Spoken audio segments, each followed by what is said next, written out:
So help you God. I do. Congratulations, Senator.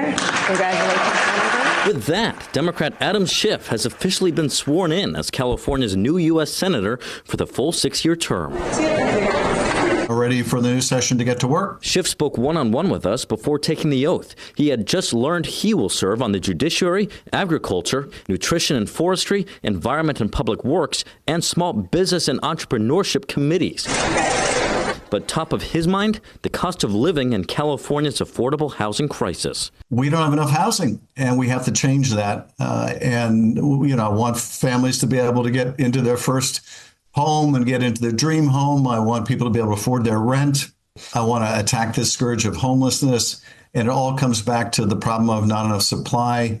So I'm going to be looking in these committee assignments I have and more broadly to do everything I can to advance more housing construction in California. But Schiff acknowledges he'll have to work with his Republican colleagues to accomplish his goal, all in a Senate where the Republicans hold the majority by 2 seats.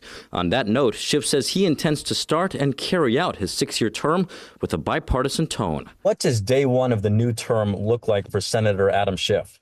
Talking to my Republican counterparts about how we can work together to address the cost of living, the cost of housing, the cost of childcare, and these other challenges facing American people everywhere. During his tenure representing Burbank, Glendale, and Hollywood in the U.S. House of Representatives for more than 2 decades, Schiff gained national attention as a fierce critic of President-elect Donald Trump, and he served as the lead manager during Trump's first impeachment trial. But now that Trump is headed back to the White House? Do you feel there are issues that you and President-elect Trump can come together and work together on?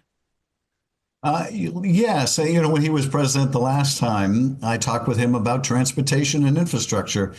I am concerned that some of his announced policies could be very detrimental to California. He, for example, pushing this mass deportation program that would be devastating to the agriculture industry, among others, in California.